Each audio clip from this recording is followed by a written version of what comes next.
Hey everyone, today's January 18th, 2021, and today we are going to be reading in our Everyday Bible Genesis chapter 31, Matthew chapter 10, 24 through 42, Psalm 18, 1 through 24, and Proverbs 6, 1 through 19. Let's jump right in. Genesis chapter 31. Now Jacob heard that the sons of Laban were saying, Jacob has taken all that was our father's, and from what was our father's he has gained all his wealth. And Jacob saw that Laban did not regard him with favor as before. Then the Lord said to Jacob, Return to the land of your father and to your kindred, and I will be with you. So Jacob sent and called Rachel and Leah into the field where his flock was, and said to them, I see that your father does not regard me with favor as he did before. But the God of my father has been with me. You know that I have served your father with all my strength, yet your father has cheated me and changed my wages 10 times. But God did not permit him to harm me. If he said, The spotted shall be your wages, then all the flock bore spotted. And if he said, The striped shall be your wages, then all the flock bore striped. Thus God has taken away the livestock of your father and given them to me. In the breeding season of the flock, I lifted up my eyes and saw a dream that the goats that mated with the flock were striped, spotted, and mottled. Then the angel of the Lord said to me in a dream, Jacob. And I said, Here I am. And he said, Lift up your eyes and see. All the goats that mate with the flock are striped, spotted, and mottled, for I have seen all that Laban is doing to you. I am the God of Bethel, where you anointed a pillar and made a vow to me. Now arise, go out from this land, and return to the land of your kindred.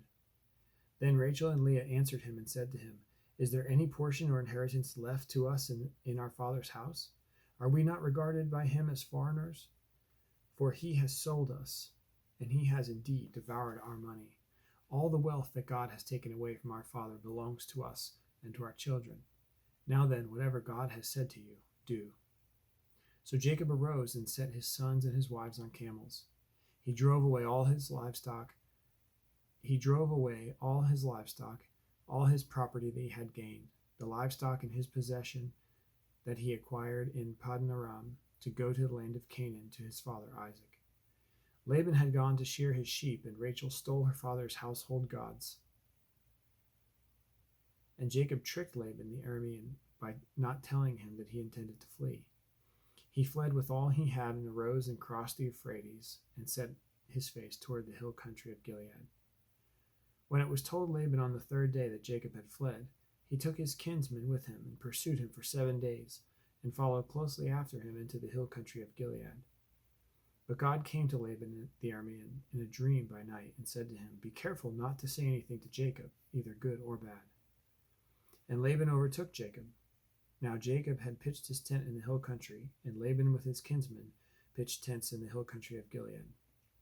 And Laban said to Jacob, What have you done that you have tricked me and driven away my daughters like captives of the sword? Why did you flee secretly and trick me and did not tell me, so that I might have sent you away with mirth and songs, with tambourines and lyre? And why did you not permit me to kiss my sons and my daughters farewell?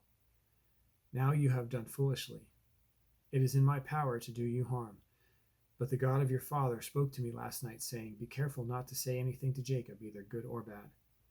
And now you have gone away because you longed greatly for your father's house. But why did you steal my gods? Jacob answered and said to Laban, Because I was afraid, for I thought that you would have taken your daughters from me by force. Anyone with whom you find gods shall not live. In the presence of your kinsmen, point out what I have that is yours, and take it. Now Jacob did not know that Rachel had stolen them.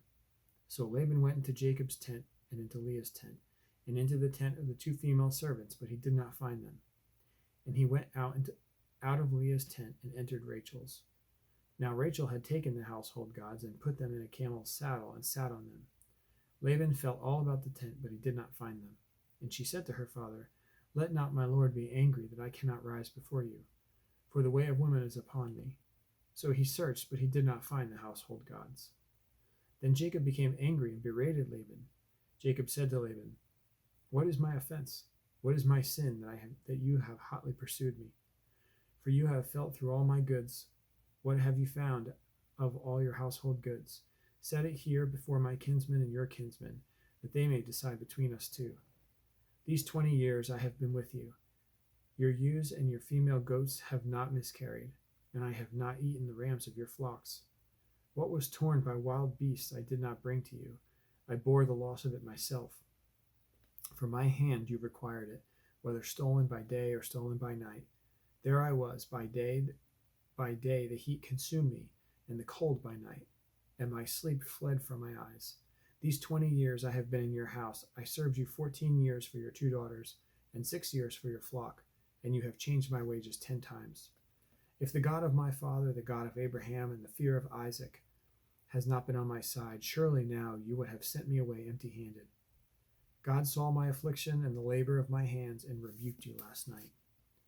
Then Laban answered and said to Jacob, The daughters are my daughters, the children are my children, the flocks are my flocks, and all that you see is mine. But what can I do this day for these my daughters, or their children whom they have borne? Come now, let us make a covenant, you and I, and let it be a witness between you and me. So Jacob took a stone and set up as a pillar. And Jacob said to his kinsmen, Gather stones. And they took stones and made a heap, and they ate there by the heap. Laban called it Jegar Shaduthah, but Jacob called it Galeed. Laban called it Jegar Shaduthah, but Jacob called it Galeed. Laban said, This heap is a witness between you and me today. Therefore he named it Galeed and Mizpah, for he said, The Lord watch between you and me, when we are out of one another's sight. If you oppress my daughters, or you take wives besides my daughters, although no one is with us, see, God is witness between you and me. Then Laban said to Jacob, See this heap and the pillar, which I have set before you, which I have set between you and me.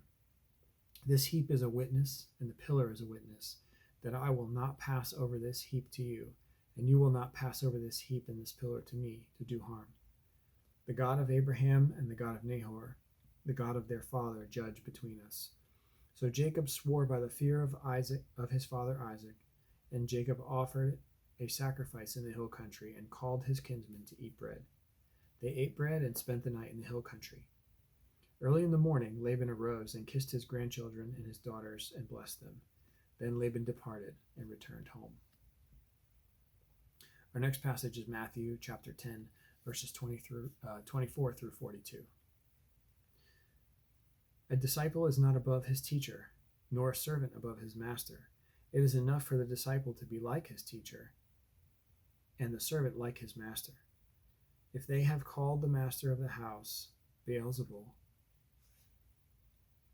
how much more will they malign those of his household? So have no fear of them, for nothing is covered that will not be revealed, or hidden that will not be known. What I tell you in dark, say in light, and what you hear whispered, proclaim on the housetops. And do not fear those who kill the body, but cannot kill the soul. Rather, fear him who can destroy both soul and body in hell. Are not 2 sparrows sold for a penny? And not one of them will fall to the ground apart from your Father. But even the hairs on your head are all numbered. Fear not, therefore. You are of more value than many sparrows. So everyone who acknowledges me before men, I will acknowledge before my Father who is in heaven. But whoever denies me before men, I also will deny before my Father who is in heaven. Do not think that I have come to bring peace to the earth. I have not come to bring peace, but a sword. For I have come to set a man against his father, and a daughter against her mother, and a daughter-in-law against her mother-in-law. And a person's enemies will be those of his own household. Whoever loves father or mother more than me is not worthy of me. And whoever loves son or daughter more than me is not worthy of me. And whoever does not take his cross and follow me is not worthy of me. Whoever finds his life will lose it, and whoever loses his life for my sake will find it. Whoever receives you receives me, and whoever receives me receives him who sent me. The one who receives a prophet because he is a prophet will receive a prophet's reward, and the one who receives a righteous person because he is a righteous person will receive a righteous person's reward. And whoever gives one of these little ones even a cup of cold water because he is a disciple, truly I say to you, he will by no means lose his reward. Now we're going to read Psalm 18, 1 through 24. To the choirmaster, a psalm of David, the servant of the Lord, who addressed the words of this song to the Lord on the day when the Lord delivered him from the hand of all his enemies and from the hand of Saul. He said, I love you, O Lord, my strength. The Lord is my rock and my fortress and my deliverer, my God, my rock in whom I take refuge, my shield and the horn of my salvation, my stronghold. I call upon the Lord, who is worthy to be praised, and I am saved from my enemies. The cords of death encompassed me, the torrents of destruction assailed me, the cords of Sheol entangled me, the snares of death confronted me. In my distress I called upon the Lord. To my God I cried for help. From his temple he heard my voice, and my cry to him reached his ears. Then the earth reeled and rocked. The foundations also of the mountains trembled and quaked, because he was angry. Smoke went up from his nostrils, and devouring fire from his mouth. Glowing coals flamed forth from him. He bowed the heavens and came down. Thick darkness was under his feet. He rode on a cherub and flew, and he came swiftly on the wings of the wind. He made darkness his covering, his canopy around him, thick clouds dark with water. Out of the brightness before him, hailstones and coals of fire broke through his clouds. The Lord also thundered in the heavens, and the Most High uttered his voice, hailstones and coals of fire. And he sent out his arrows and scattered them. He flashed forth lightnings and routed them. Then the channels of the sea were seen, and the foundations of the world were laid bare, at your rebuke, O Lord, at the blast of the breath of your nostrils. He sent from on high. He took me. He drew me out of many waters. He rescued me from my strong enemy, and from those who hated me, for they were too mighty for me. They confronted me in the day of my calamity, but the Lord was my support. He brought me out into a broad place. He rescued me because he delighted in me. The Lord dealt with me according to my righteousness. According to the cleanness of my hands, he rewarded me. For I have kept the ways of the Lord, and have not wickedly departed from my God. For all his rules were before me, and his statutes I did not put away from me. I was blameless before him, and I kept myself from my guilt. So the Lord has rewarded me according to my righteousness, according to the cleanness of my hands in his sight. Showcasing the power of God. Proverbs 6, 1 through 19. My son, if you have put up security for your neighbor, have given your pledge for a stranger, if you are snared in the words of your mouth, caught in the words of your mouth, then do this, my son, and save yourself. For you have come into the hand of your neighbor. Go, hasten, and plead urgently with your neighbor. Give your eyes no sleep, and your eyelids no slumber. Save yourself like a gazelle from the hand of the hunter, like a bird from the hand of a fowler. Go to the ant, O sluggard, consider her ways and be wise. Without having any chief, officer, or ruler, she prepares her bread in summer and gathers her food in harvest. How long will you lie there, O sluggard? When will you arise from your sleep? A little sleep, a little slumber, a little folding of the hands to rest, and poverty will come upon you like a robber, and want like an armed man.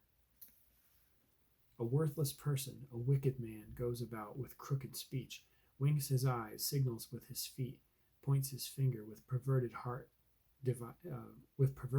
devises evil, continually sowing discord. Therefore calamity will come upon him suddenly. In a moment he will be broken beyond healing. There are 6 things that the Lord hates, 7 that are an abomination to him: haughty eyes, a lying tongue, and hands that shed innocent blood, a heart that devises wicked plans, feet that make haste to run to evil, a false witness who breathes out lies, and one who sows discord among brothers. I'm really liking the mix of Old New Testament Psalms and Proverbs. It is just it's like every day the richness and the breadth of the scriptures is on display when you read in this way.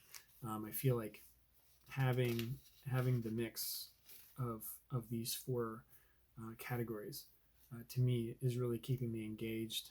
It's really keeping me wowed by the scriptures every day. I don't feel like it's ever mundane. Sometimes going through some of these Old Testament chapters, it can feel like you're just reading some bizarre stories about some of these things that are going on. Obviously, they're true, they're real. Everything here is truth, things that actually happened, and they're all in here for a reason. But there are times when you're going through some of these Old Testament chapters, especially, and sometimes it's hard to see exactly how God is using this to speak to you and to change your heart. But getting to read the Psalms and the Proverbs every day, along with the words of Jesus right now in the book of Matthew, is just incredible and very helpful for me. So hope it is for you too. We'll be back here tomorrow for January 19th, Genesis 32 and 33, Matthew 11, 1 through 19, Psalm 18, 25 through 50, and Proverbs 6, 20 through 35. Thank you all for listening and reading with me tonight. Have a great night.